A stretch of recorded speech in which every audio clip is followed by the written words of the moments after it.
ಕೂಡಲ ಸಂಗಮೇಶ್ವರನ ಮಹಾರಥ ಹಾಗೂ ಉತ್ಸವ ಮೂರ್ತಿಯ ರಥ ಅಂತಂದು ಎರಡು ರಥಗಳು ಈ ಕೂಡಲ ಸಂಗಮದಲ್ಲಿದ್ದು ಸುಮಾರು 300ಕ್ಕೂ ಅಧಿಕ ವರ್ಷಗಳ ಇತಿಹಾಸವನ್ನು ಎರಡೂ ರಥಗಳು ಹೊಂದಿದ್ದಾವೆ.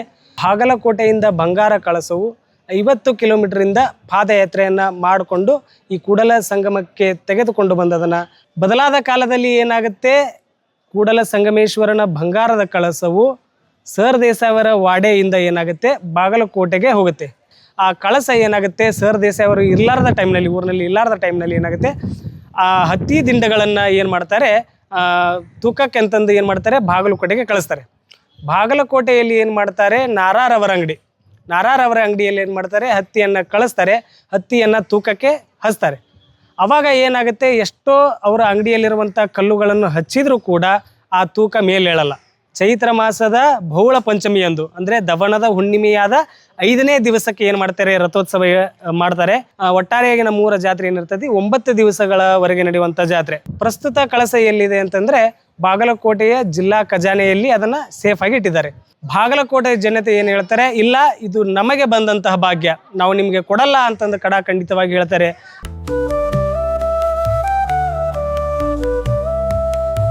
ಅಂದ್ರೆ ತುಂಬಾ ಹಳೇದಾದ ತೇರು ಅನ್ಕೊಳ್ತೀನಿ ಇದು. ಹೌದೌದು. ಅಂದರೆ ನಾವೇನು ಕೂಡಲ ಸಂಗಮೇಶ್ವರ ಜಾತ್ರಾ ಮಹೋತ್ಸವದ ಸಂದರ್ಭದಲ್ಲಿ ಏನು ಮಹಾರಥ ಅಂತಂದು ನಮ್ಮ ಕೂಡಲ ಸಂಗಮೇಶ್ವರನ ರಥೋತ್ಸವ, ಕೂಡಲ ಸಂಗಮೇಶ್ವರ ಜಾತ್ರಾ ಮಹೋತ್ಸವದ ಸಂದರ್ಭದಲ್ಲಿ ಕೂಡಲ ಸಂಗಮೇಶ್ವರನ ಮಹಾರಥ ಹಾಗೂ ಉತ್ಸವ ಮೂರ್ತಿಯ ರಥ ಅಂತಂದು ಎರಡು ರಥಗಳು ಈ ಕೂಡಲ ಸಂಗಮದಲ್ಲಿದ್ದು ಮಹಾರಥವು ಹಾಗೂ ಉತ್ಸವ ರಥವು ಎರಡೂ ಕೂಡ ಒಂದೇ ಕಾಲಘಟ್ಟದಲ್ಲಿ ನಿರ್ಮಾಣವಾದವು ಎಂಬ ಒಂದು ಐತಿಹ್ಯ ಇದೆ. ಸುಮಾರು 300ಕ್ಕೂ ಅಧಿಕ ವರ್ಷಗಳ ಇತಿಹಾಸವನ್ನು ಎರಡೂ ರಥಗಳು ಹೊಂದಿದ್ದಾವೆ. ಇತ್ತೀಚೆಗೆ ಈ ಎರಡೂ ರಥಗಳ ಒಂದು ಏನು ಪುನರ್ನಿರ್ಮಾಣ ಹಾಗೂ ಈ ಎರಡೂ ರಥಗಳ ದುರಸ್ತಿ ಕಾರ್ಯವನ್ನು ಇತ್ತೀಚೆಗೆ ಕೂಡಲ ಸಂಗಮ ಅಭಿವೃದ್ಧಿ ಮಂಡಳಿಯು ಮಾಡಿದ್ದು.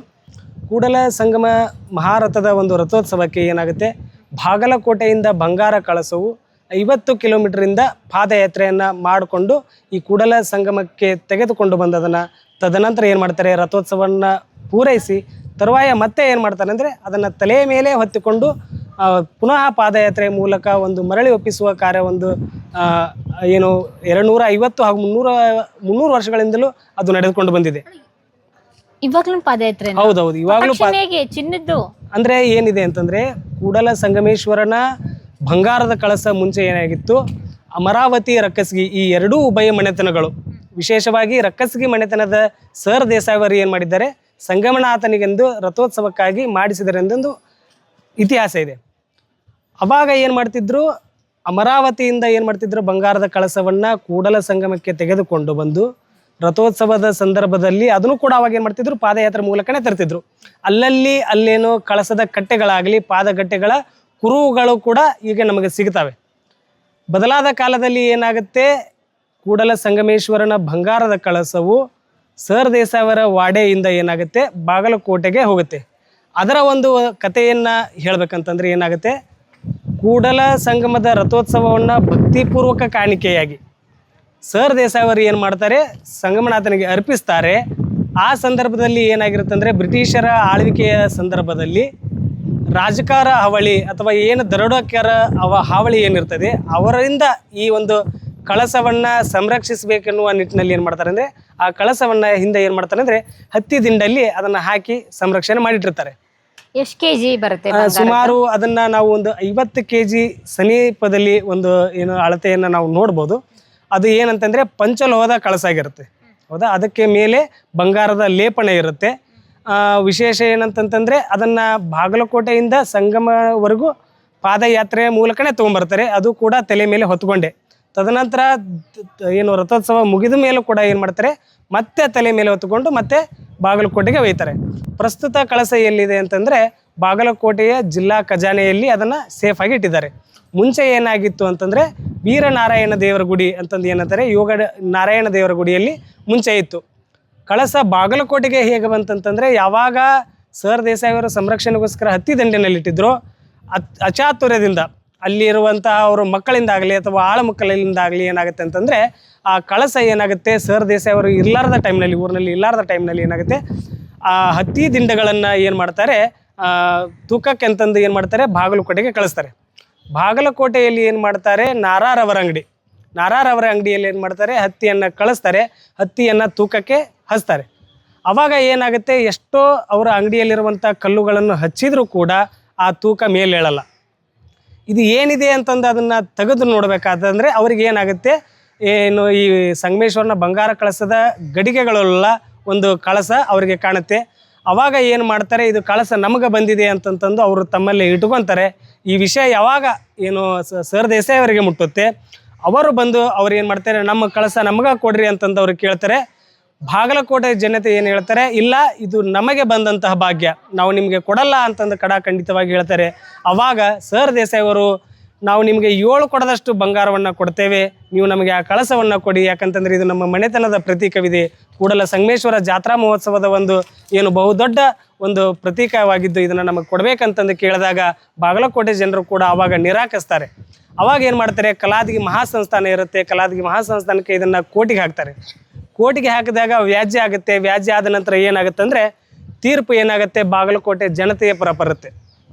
ಬಾಗಲಕೋಟೆ ಜನತೆ ಅವಾಗ ಏನು ಮಾಡ್ತಾರೆ, ಆ ಬಂಗಾರದ ಕಳಸವನ್ನು ತಮ್ಮ ಸುಪರ್ದಿಗೆ ತೆಗೆದುಕೊಂಡು ಪ್ರತಿ ವರ್ಷ ನಾವು ನಿಮಗೆ ಕೂಡಲ ಸಂಗಮಕ್ಕೆ ರಥೋತ್ಸವಕ್ಕೆ ಮುಂಚೆ ಯಾವ ರೀತಿ ನಡೀತಾ ಇತ್ತು ಅದೇ ಥರ ನಿಮಗೂ ಕಳಿಸ್ತೀವಿ ಅಂತಂದು ಒಂದು ಮಾತನ್ನು ಕೊಟ್ಟು ಪ್ರತಿ ವರ್ಷ ಇವಾಗ ಕೂಡಲ ಸಂಗಮಕ್ಕೆ ಬಾಗಲಕೋಟೆಯಿಂದ ಈ ಕಳಸವನ್ನು ಪಾದಯಾತ್ರೆ ಮೂಲಕ ತೊಗೊಂಬರ್ತಾರೆ. ವಿಶೇಷವಾಗಿ ಬುದುರಿ, ಗೊರಚಿಕ್ಕನವರ ಹಾಗೂ ಪೂಜಾರಿ ಈ 3 ಮನೆತನಗಳು ಈ ಸೇವೆಗೆ ಏನು ಬಾಬುದಾರರಾಗಿದ್ದು ತಲೆತಲಾಂತರಗಳಿಂದ ಈ ಕಳಸವನ್ನು ತಲೆ ಮೇಲೆ ಹೊತ್ತುಕೊಂಡು ಏನು ಭಕ್ತರೊಂದಿಗೆ ಆ ಕಳಸವನ್ನು ಏನು ಮಲ್ಲಾಪುರ, ಕಿರಸೂರ, ಭಗವತಿ, ಹಳ್ಳೂರು, ಬೇವೂರು ಮಾರ್ಗವಾಗಿ ಏನು ಮಾಡ್ತಾರೆ, ಆಕಳಕಟ್ಟೆಯ ಮಾರ್ಗವಾಗಿ ಕೂಡಲ ಸಂಗಮ ಸೀಮೆಯನ್ನು ಏನು ಪ್ರವೇಶಿಸಿ ಕೂಡಲ ಸಂಗಮದ ಏನು ದೇವಾಲಯಕ್ಕೆ ಪ್ರದಕ್ಷಿಣೆ ಹಾಕಿ ಅನಂತರ ಮೆರವಣಿಗೆ ಮೂಲಕ ಮತ್ತೆ ಏನಾಗುತ್ತೆ ಅಂದರೆ ಕೂಡಲ ಸಂಗಮದ ಹಾಳಕೇರಿಯವರ ಒಂದು ಮಳಿಗೆಯಲ್ಲಿ ಪ್ರತಿಷ್ಠಾಪಿಸ್ತಾರೆ. ಆ ಭಕ್ತರ ದರ್ಶನಕ್ಕೆ ಅನುಕೂಲ ಮಾಡಿ ಮತ್ತೆ ಏನು ಮಾಡ್ತಾರೆ, ಕೂಡಲ ಸಂಗಮ ಬಂಗಾರದ ಕಳಸವನ್ನು ತಿರ್ಗಾ ಏನು ದೇವಸ್ಥಾನಕ್ಕೆ ತೆಗೆದುಕೊಂಡು ಬಂದು ಸಾರಂಗ ಮಠದಲ್ಲಿ ಪೂಜೆ ಮಾಡಿ ತದನಂತರ ಇಲ್ಲಿ ಈ ರಥದ ಮನೆಯಲ್ಲಿ ಏನು ಮಾಡ್ತಾರೆ ಅಂತಂದರೆ ದೇವರ ಮಣಿ ಅಥವಾ ರಂಜನಿಗೆ ಅಂತ ಗುಳೇದಗುಡ್ಡ ಕುಟುಂಬದವರು ಅವ್ರು ಏನು ಮಾಡ್ತಾರೆ, ಕಳಸವನ್ನು ಪೂಜೆ ಮಾಡಿ ರಥೋತ್ಸವಕ್ಕೆ ಕಳಿಸ್ತಾರೆ. ಅವಾಗ ಏನು ಮಾಡ್ತಾರೆ, ರಥದ ಎಲ್ಲ ಏನು ಈ ಕಳಸದ ಎಲ್ಲ ಗಡಿಗೆಗಳನ್ನು ಬಿಚ್ಚಿಬಿಟ್ಟು ಮೇಲೆ ರಥಕ್ಕೆ ಕಳಿಸಿ ಅಲ್ಲಿ ಮತ್ತೆ ಏನು ರಥದ ಮೇಲೆ ಅದನ್ನು ಕಡಿಗೆಯನ್ನೆಲ್ಲ ಕುಂದ್ರಿಸಿ ಮತ್ತೆ ಏನು ಮಾಡ್ತಾರೆ, ತೇರನ್ನು ಎಳೆಯುತ್ತಾರೆ. ತೇರ ಎಳೆದಾದ್ಮೇಲೆ ತಿರ್ಗಾ ಏನಾಗುತ್ತೆ, ಬಸವ ನಮ್ದೇನಲ್ಲಿ ಅಷ್ಟೇನೆ ಇದ್ರಲ್ಲಿ ಇಡ್ತಾರಾ? ಇಲ್ಲ ಅಂದ್ರೆ ತೇರಿನ ಬಸವಣ್ಣವರೆಗೂ ಏನಾಗುತ್ತೆ, ರಥೋತ್ಸವ ತೆಗೆದುಕೊಂಡು ರಥೋತ್ಸವ ಎಳಿತಾರೆ. ಇದು ರಥೋತ್ಸವ ಯಾವಾಗ ನಡೆಯುತ್ತೆ ಅಂತಂದ್ರೆ ನಮ್ಮ ಭಾರತೀಯ ಕಾಲಮಾನದಲ್ಲಿ ಏನು ಚೈತ್ರ ಮಾಸ ಏನು ನಮಗೆ ವಿಶೇಷವಾಗಿರುತ್ತೇನೋ ಭಾರತೀಯರಿಗೆ ಚೈತ್ರ ಮಾಸದ ಬಹುಳ ಪಂಚಮಿಯಂದು ಅಂದರೆ ದವನದ ಹುಣ್ಣಿಮೆಯಾದ 5ನೇ ದಿವಸಕ್ಕೆ ಏನು ಮಾಡ್ತಾರೆ, ರಥೋತ್ಸವ ಮಾಡ್ತಾರೆ. ಅಂದ್ರೆ ಸಂಕ್ರಾಂತಿ ಟೈಮಲ್ಲಿ ಬರುತ್ತೆ. ಸಂಕ್ರಾಂತಿ ಟೈಮ್ ಅಲ್ಲ, ಸಂಕ್ರಾಂತಿ ಅಂದ್ರೆ ಜನವರಿಯಲ್ಲಿ ಬರುತ್ತೆ. ಅದಕ್ಕೆ ಮುಂಚೆ ಅದು ಮಕರ ಸಂಕ್ರಾಂತಿ ಜನವರಿಯಲ್ಲಿ ಬರುತ್ತೆ. ಅದಾದ ಮೇಲೆ ಏನಾಗುತ್ತೆ, ನಮ್ಮ ಚೈತ್ರ ಮಾಸ ಬರ್ತದೆ. ಅದು ಏಪ್ರಿಲ್ ಅಥವಾ ಮೇ ತಿಂಗಳಲ್ಲಿ, ಬಹುಶಃ ಎಲ್ಲಾ ಟೈಮ್ನಲ್ಲಿ ಏಪ್ರಿಲಲ್ಲೇ ನಮ್ಮ ಜಾತ್ರೆ ನಡೆದುಕೊಂಡು ಬಂದಿದೆ. ಚೈತ್ರ, ವೈಶಾಖ, ಜ್ಯೇಷ್ಠ ಈ ತರ ಬರುತ್ತೆ. ನಮ್ಮ ಭಾರತೀಯ ಕಾಲಮಾನದಲ್ಲಿ ಅದೇ ಪ್ರಥಮ ಏನು ಚೈತ್ರ ಮಾಸ ಪ್ರಥಮ ಏನು ಬರ್ತೈತಿ, ಯುಗಾದಿಯ ಸಂದರ್ಭದಲ್ಲಿ ಯುಗಾದಿ ಆದ ನಂತರ ಯುಗಾದಿ ಅಮಾಸೆ ಆದ ನಂತರ ದವನದ ಹುಣ್ಣಿಮೆ ಬರುತ್ತೆ. ದವನದ ಹುಣ್ಣಿಮೆ ಆದ ನಂತರ 5 ದಿವಸಕ್ಕೆ ಈ ತೇರನ್ನು ಎಳಿತಾರೆ. ಆ ದವನದ ಹುಣ್ಣಿಮೆಗಿನ್ನ ಮುಂಚೆಗೆ ಏನು ಮಾಡ್ತಾರೆ, ಒಟ್ಟಾರೆಯಾಗಿನ 3 ಜಾತ್ರೆ ಏನಿರ್ತೈತಿ 9 ದಿವಸಗಳವರೆಗೆ ನಡೆಯುವಂಥ ಜಾತ್ರೆ. ಹೌದೌದು, ಪ್ರತಿ ದಿವಸನೂ ಏನು ಮಾಡ್ತಾರೆ, 9 ದಿವಸ. 9 ದಿವಸ ಮುಂಚೆ ಏನು ಮಾಡ್ತಾರೆ ಅಂತಂತಂದರೆ ಏನು ನಮ್ಮ ಯುಗಾದಿ ಅಮಾವಾಸ್ಯೆ ಇರುತ್ತಲ್ಲ, ಯುಗಾದಿ ಅಮಾವಾಸ್ಯೆ ಆದಮೇಲೆ ಯುಗಾದಿ ಪಾಡ್ಯ ದಿವಸ ಏನು ಮಾಡ್ತಾರೆ ಅಂತಂದರೆ ಕೂಡಲ ಸಂಗಮ ದೇವಸ್ಥಾನದ ಆವರಣದೊಳಗೆ ಏನು ಮಾಡ್ತಾರೆ, ಸುಣ್ಣದ ಬಟ್ಟಿ ಅಂತಂದು ಒಂದು ಕಾರ್ಯಕ್ರಮ ಮಾಡ್ತಾರೆ. ಸುಣ್ಣದ ಬಟ್ಟಿ ಅಂತಂದ್ರೆ ಏನಂತಂತಂದರೆ ದೇವಸ್ಥಾನವನ್ನು ಸ್ವಚ್ಛವಾಗಿಸಿ ಸುಣ್ಣವನ್ನು ಸಾರಿಸಬೇಕೆಂಬ ಪ್ರತೀತಿ. ಅಲ್ಲಿ ಏನು ಮಾಡ್ತಾರೆ, ಒಂದು ತುಂಬಿದ ಸುಲಿಲಾರದಂಥ ಕಾಯಿಗಳನ್ನು ಇಟ್ಟು ಅಲ್ಲಿ ಸುಣ್ಣವನ್ನು ಹಾಕಿ ಅದನ್ನು ಸುಟ್ಟು ಏನು ಮಾಡ್ತಾರೆ, ಆ ಸುಣ್ಣವನ್ನು ದೇವಸ್ಥಾನದ ಗೋಪುರಗಳಿಗೆ ಎಲ್ಲ ಉಭಯ ಏನು ಪರಿವಾರ ದೇವತೆಗಳ ಗೋಪುರಗಳಿಗೆ ಅನಂತರ ರಥೋತ್ಸವದ ಗೋಪುರಕ್ಕೆ ಸುಣ್ಣವನ್ನು ಹಿಂದಿನಿಂದಲೂ ಏನು ಬಳಕೊಂಡು ಬಂದಿದ್ರು. ಆವಾಗ ಏನಾಗುತ್ತೆ, ಜಾತ್ರಾ ಕೈಂಕರ್ಯಗಳಿಗೆ ಚಾಲನೆ ದೊರೆಯುತ್ತದೆ. ಅದಾದ ನಂತರ ಏನು ಮಾಡ್ತಾರೆ, ಜಾತ್ರೆಯ 9 ದಿವಸದ ಮುಂಚೆ ಗರಸಂಗಿ ಪರಿವಾರದವರು ಏನು ಮಾಡ್ತಾರೆ ಅಂದರೆ ಬಸವ ಧ್ವಜಾರೋಹಣ ಕಾರ್ಯಕ್ರಮವನ್ನು ನಡೆಸಿಕೊಡ್ತಾರೆ.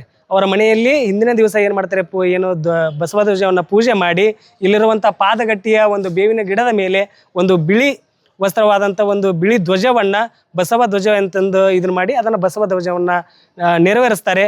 ಅದಾದ ನಂತರ ಏನು ಮಾಡ್ತಾರೆ, 9 ದಿನಗಳ ಕಾಲ ಕೂಡ ಏನು ಮಾಡ್ತಾರೆ, ನಮ್ಮೂರಿನ ಎಲ್ಲ ಏನು ಸುಮಂಗಲಿಯರು ಒಂದು ಕಳಸವನ್ನು ತೆಗೆದುಕೊಂಡು ಬಂದು ಪ್ರತಿನಿತ್ಯ 9 ದಿವಸಗಳ ಕಾಲ ಇಲ್ಲೇ ಏನು ದೇವಸ್ಥಾನದಲ್ಲಿ ಇದ್ದು 9 ದಿವಸಗಳು ಕೂಡ ಏನಾಗುತ್ತೆ, ಪುರವಂತರ ಮೆರವಣಿಗೆ ನಡೆಯುತ್ತೆ. ಅನಂತರ ವಿವಿಧ ಧಾರ್ಮಿಕ ಚಟುವಟಿಕೆಗಳು ನಡೆಯುತ್ತವೆ. ಅನಂತರ ಸಂಗಮನಾಥನ ಕಳಸ ಬಂದಾಗ ಸಂಗಮನಾಥನ ಕಳಸದೊಂದಿಗೆ ಈ ದೇವಸ್ಥಾನದ ಏನು ಪ್ರದಕ್ಷಿಣೆ ಹಾಕೋದಾಗಲಿ, ರಥದ ಪ್ರದಕ್ಷಿಣೆ ಹಾಕೋದಾಗಲಿ ಅಥವಾ ರಥದ ಮನೆ ಪ್ರದಕ್ಷಿಣೆ ಹಾಕೋದಾಗಲಿ ಇದನ್ನು ಕೂಡ ಮಾಡಿ ಕಳಸದೊಟ್ಟಿಗೆ ಏನು ಮಾಡ್ತಾರೆ, ಮೆರವಣಿಗೆಯಲ್ಲಿ ಪಾಲ್ಗೊಳ್ತಾರೆ. ಇದಿಷ್ಟು 9 ದಿನಗಳಲ್ಲಿ ನಡೆಯುವಂತಹ ನಮ್ಮ ಊರಿನ ಹೆಣ್ಣು ಮಕ್ಕಳು ಏನು ಕಳಸವನ್ನು ಹಿಡಿದುಕೊಂಡು ಜಾತ್ರೆಯಲ್ಲಿ ಪಾಲ್ಗೊಳ್ಳುವಂಥ ಒಂದು ಸಂದರ್ಭವನ್ನು ನಾವು ಕಾಣ್ತೇವೆ. ಈ ಕಡೆ ಇದೆಲ್ಲ ಇದು ಏನಂದ್ರೆ ಇದು ತೇರಿನ ಮನೆ. ಇವಾಗ ಹೊಸ ತೇರು ಇಲ್ಲ, ಇದು ನಾನೇನು ಹೇಳಿದೆ ಹಳೆ ತೇರೇ ಇರೋದು. ಇತ್ತೀಚೆಗೆ ಅದನ್ನ ಹಾಗಾದ್ರೆ ತೇರು ಇನ್ನೆಷ್ಟು ದೊಡ್ಡದಿದೆ? ದೊಡ್ಡದಿದೆ ಎಷ್ಟು ತೇರು feet ಇದೆ? ಫುಲ್ ಇಲ್ಲಿವರೆಗೆ ಏನಿದೆಯಲ್ಲ ಅಲ್ಲಿವರೆಗೂ ತೇರಿದೆ. ಓ, ಹೌದು. ಓಕೆ. ಈಗ ನಮ್ಮ ಶಿವಯೋಗ ಮಂದಿರದ ತೇರನ್ನು ಹೊರತುಪಡಿಸಿದ್ರೆ ಇದೇ ಅತಿ ದೊಡ್ಡ ತೇರು ಈ ಭಾಗದಲ್ಲಿ. ಈ 2 ತೇರುಗಳ ಮನೆಗೆ ಏನು ಮಾಡಿದ್ದಾರೆ, 2 ತೇರುಗಳನ್ನು ಇಡಲಿಕ್ಕೆ ತೇರಿನ ಮನೆ ಮಾಡಿದ್ದಾರೆ. ಇಲ್ಲಿ ನೋಡ್ಬೋದು ನೀವು, ಇಲ್ಲಿ ದೊಡ್ಡ ತೇರಿದೆ ಒಳಗಡೆ. ಅದರಲ್ಲಿ ಏನಿದೆ ಅಂದರೆ ಉತ್ಸವ ಮೂರ್ತಿ ತೇರಿದೆ. ಪ್ರಿಯ ವೀಕ್ಷಕರೇ, ನಾವು ತೋರಿಸುತ್ತಿರುವ ಇತಿಹಾಸದ ಕಥೆಗಳು ಕನ್ನಡದ ಕಲೆ, ಸಾಹಿತ್ಯ, ಸಂಸ್ಕೃತಿ, ಜನಜೀವನ, ಇತಿಹಾಸ ಸೃಷ್ಟಿಸಿದ ಜನಸಾಮಾನ್ಯರ ಅಸಾಮಾನ್ಯ ಕಥೆಗಳು ನಿಮಗೆ ಇಷ್ಟ ಆಗಿದ್ಯಾ? ಹಾಗಿದ್ರೆ ವಿಡಿಯೋ ನೋಡಿ ಸುಮ್ಮನಾಗ್ಬೇಡಿ, ಶೇರ್ ಮಾಡಿ, ಸಪೋರ್ಟ್ ಮಾಡಿ, ನಮ್ಮೊಂದಿಗೆ ಜೊತೆಯಾಗಿ. ಇದು ನೀವೇ ಬೆಳೆಸಿದ ನಿಮ್ಮ ನೆಚ್ಚಿನ ಡಿಜಿಟಲ್ ಮಾಧ್ಯಮ. ಇನ್ಮುಂದೆ ನಿಮಗಾಗಿ ಇನ್ನಷ್ಟು ವಿನೂತನ ಶೈಲಿಯಲ್ಲಿ ಬರಲಿದೆ. ನೈತಿಕ ಬೆಂಬಲದ ಜೊತೆಗೆ ಆರ್ಥಿಕ ಬೆಂಬಲ ನೀಡಿ. ನಿಮ್ಮ ಬೆಂಬಲವೇ ನಮಗೆ ಪ್ರೇರಣೆ, ಸ್ಫೂರ್ತಿ ಕೂಡ. ನಿಮ್ಮ ಬೆಂಬಲದೊಂದಿಗೆ ನಮ್ಮ ಪಯಣ ಮುಂದುವರಿಯುತ್ತಿದೆ. ಸಾಮಾಜಿಕ ಬದಲಾವಣೆಗೆ ಜೊತೆಯಾಗಿ ನಮ್ಮ ಮುಂದಿನ ಪೀಳಿಗೆಗೆ ಕರ್ನಾಟಕದ ಇತಿಹಾಸ ಉಳಿಸೋಣ.